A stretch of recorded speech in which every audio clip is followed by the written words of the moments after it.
ಒಬ್ಬ ರಾಜನಿಗೆ ಅವನ ರಾಜ್ಯದಲ್ಲೆಲ್ಲ ಬಳಗ, ಆದರೆ ಒಬ್ಬ ಕವಿಗೆ ಜಗತ್ತಿನಲ್ಲೆಲ್ಲ ಬಳಗ ಇರ್ತಾರೆ. ಕವಿರತ್ನದ ಗೆಳೆಯ ನಾಗೇಂದ್ರ ಪ್ರಸಾದ್. ಬಹಳ ದೊಡ್ಡ ಶೀರ್ಷಿಕೆಯನ್ನ ನಿನ್ ತಲೆ ಮೇಲೆ ಹೊತ್ಕೊಂಡಿದೀಯ. ಆ ಕವಿರತ್ನ ಅಂತ ಇಟ್ಕೊಂಡ್ಮೇಲೆ ನಿನಗೆ ಜವಾಬ್ದಾರಿ ತಾನಾಗೆ ಬರುತ್ತೆ. ಇವಾಗ 50 ವರ್ಷ ಅಷ್ಟೇ ತಾನೆ, ಇನ್ನು 25 ವರ್ಷ ಸಮಯ ಇದೆ. ನಿನ್ನ ಹೊಣೆಗಾರಿಕೆಯನ್ನ ನೀನು ನಿನ್ನ ಶೀರ್ಷಿಕೆ ಜೊತೆಯಲ್ಲಿ ಸಮನ್ವಯಿಸ್ಕೊಳ್ಳೋದು ಮುಂದೆ ಇದೆ. ಇವತ್ತು ಒಂದು ಸಂಭ್ರಮದ ದಿನ.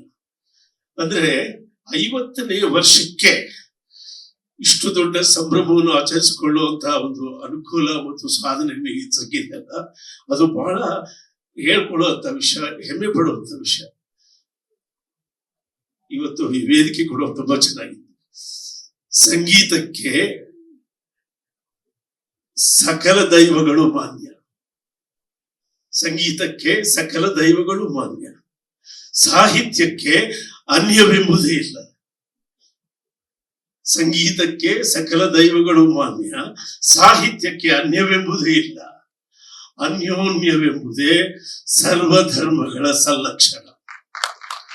ಅದು ಇವತ್ತಿನ ವೇದಿಕೆಯಲ್ಲಿ ನೋಡಿದ್ರೆ ವೆರೈಟಿ ಪಕ್ಷಗಳು, ವೆರೈಟಿ ಅಧಿಕಾರಿಗಳು, ವೆರೈಟಿ ಭಿನ್ನಾಭಿಪ್ರಾಯಗಳು ಎಲ್ಲವೂ ಸೇರಿ ಇಲ್ಲಿ ಸಾಹಿತ್ಯ ಮತ್ತು ಸಂಗೀತದ ಹೆಸರಿನಲ್ಲಿ ಇವತ್ತು ಈ ವೇದಿಕೆಯ ಮೇಲೆ ಸೇರಿದ್ದಲ್ಲ, ಒಂದು ಅದ್ಭುತವಾಗಿತ್ತು. ಒಬ್ಬ ಕವಿಗೆ ಮತ್ತು ಸಂಗೀತಗಾರನಿಗೆ ಮಾತ್ರ ಸಾಧ್ಯ ಈ ಎಲ್ಲಾ ಪಕ್ಷಗಳನ್ನ ಹೀಗೆ ಹಿಡಿದಿಡೋದಕ್ಕೆ ನೀನು ಹಿಡಿದಿಟ್ಟಿದ್ದೀಯ.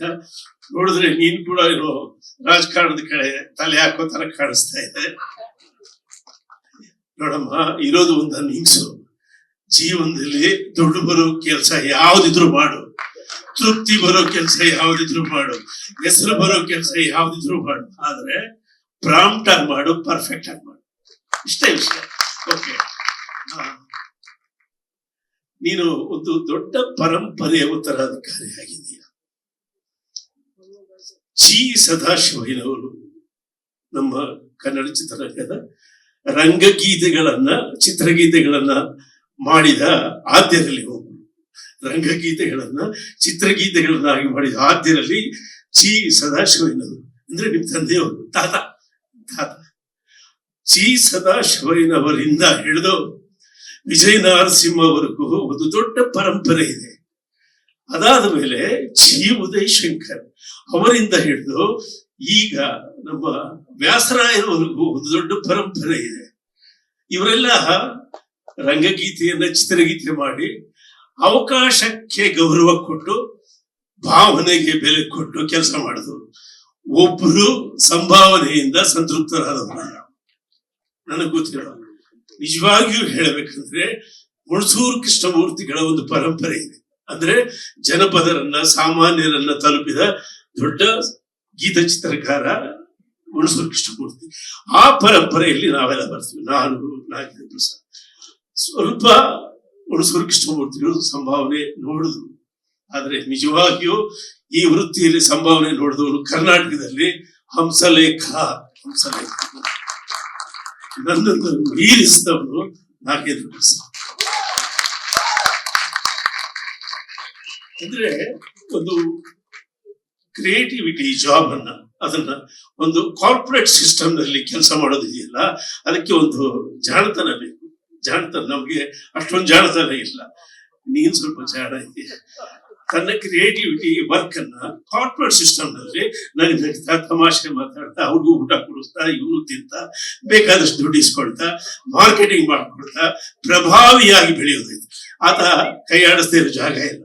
ಎಲ್ಲಾ ಇಲಾಖೆಗಳಿಗೂ ಕೈ ಆಡಿಸಿ ಓಡಿ ಬರ್ತಾನೆ. ಆದ್ರಿಂದ ಆತ ಅನುಭವಿ ಮತ್ತು ಪ್ರಭಾವಿ ಲೇಖಕರಲ್ಲಿ ಒಬ್ಬ. ಇನ್ನು ಮುಂದೆ ದೊಡ್ಡ ಭವಿಷ್ಯ ಇದೆ. ನೀನ್ ಸ್ವಲ್ಪ ಸುರೇಶ್ ಜೊತೆ ನ್ಯಾಚುರಲ್ ಆಗಿ ಆಕ್ಟ್ ಮಾಡೋದನ್ನ ಅಭ್ಯಾಸ ಮಾಡ್ಕೊಂಡ್ರೆ ಕನ್ನಡದ ಭಾಗ್ಯರಾಜ್ ಆಗೋದಕ್ಕೆ ನಿನಗೆಲ್ಲ ಯೋಗ್ಯತೆ. ಬಟ್ ನ್ಯಾಚುರಲ್ ಆಗಿ ಆಕ್ಟ್ ಮಾಡ್ಬೇಕು, ತಲೆಯಿಂದ ಆಕ್ಟ್ ಮಾಡ್ತೀಯ, ಹಾರ್ಟ್ ಇಂದ ಆಕ್ಟ್ ಮಾಡ್ಬೇಕು. ಓಕೆ, ಸೊ ಮುಂದೆ ನೀನು ಆಕ್ಟರ್ ಆದ್ರೆ ಒಳ್ಳೇದೇ, ಅಥವಾ ರಾಜಕಾರಣಿ ಆದ್ರೆ ಒಳ್ಳೇದೇ. ನೀನು ಏನಾದ್ರೂ ಆಗಿರಪ್ಪ, ನೀವು ಏನಾದ್ರೂ ಆಗಿ ಕನ್ನಡ ಚಿತ್ರರಂಗಕ್ಕೆ ಒಂದು ನೈತಿಕ ಜವಾಬ್ದಾರಿ ಇದೆ. ಏನು, ಇಲ್ಲಿನ ಕನ್ನಡ ಭಾಷೆಯನ್ನ ಕಾಪಾಡ್ತಾ ಹೋಗೋದೇ ಒಂದು ದೊಡ್ಡ ಪರಂಪರೆ ಇದೆ ಕನ್ನಡ ಚಲನಚಿತ್ರ ಗೀತೆಗಳ ರಚನೆಕಾರರಲ್ಲಿ. ಆ ಕೆಲಸವನ್ನು ಎಲ್ಲರೂ ಮಾಡ್ತಾ ಇದ್ದಾರೆ.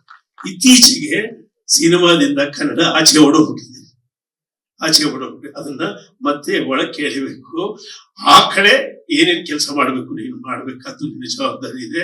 ಅವರು ಕರೆಕ್ಟ್ ಆಗಿ ಹೇಳಿದ್ದಾರೆ. ಹಂಸಲೇಖನ ಉತ್ತರಾಧಿಕಾರಿ ಅಷ್ಟೇ ಅಲ್ಲ, ನೀನು ಎತ್ತರಾಧಿಕಾರಿ ಕೂಡ ಆಗ್ತೀಯಪ್ಪ. ಒಳ್ಳೇದಾಗ್ಲಿ. ಅದನ್ನ ಚಿಕ್ಕ ಮಕ್ಕಳೆಲ್ಲ ನನ್ನ ಮ್ಯೂಸಿಕ್ ಸ್ಕೂಲಲ್ಲಿ ಮ್ಯೂಸಿಕ್ ಕಲಿತವೆ. ಅವ್ರ ಚಿಕ್ಕ ಮಗಳು ಮಾತ್ರ ತುಂಬಾ ಮುದ್ದಾಗಿದ್ದಾಳೆ. ಓಹೋ, ಇಷ್ಟೇ ತರ ಆಗ್ಬಿಟ್ಟಿದೀಯಾ? Very good, very good.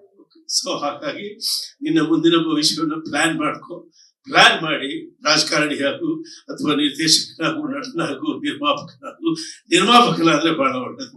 ಎಲ್ರಿಗೂ ಅನುಕೂಲ ಆಗುತ್ತೆ, ಒಳ್ಳೇದಾಗ್ಲಿ. ಏನಂದ್ರೆ 50 ವರ್ಷಕ್ಕೆ ಸಂಭ್ರಮವನ್ನ ಅನುಭವಿಸುವ ಒಂದು ಅವಕಾಶ ಇದೆಯಲ್ಲ, ಬಹಳ ದೊಡ್ಡ ವಿಷಯ ಅದು. ಉದಯಶಂಕರ್ ಅವರು ಕಾಣದ ಸೌಭಾಗ್ಯ ಅಲ್ವಾ?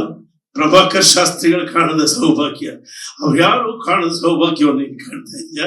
ನೀನು ಅವ್ರಿಗೆ ಋಣಿಯಾಗಿರ್ಬೇಕು ಅಂತ ಹೇಳ್ತಾ 100 ವರ್ಷ ಸುಖವಾಗಿರು ಅಂತ ಹೇಳಿ ನಾನು ಆಶೀರ್ವಾದ ಮಾಡ್ತೀನಿ.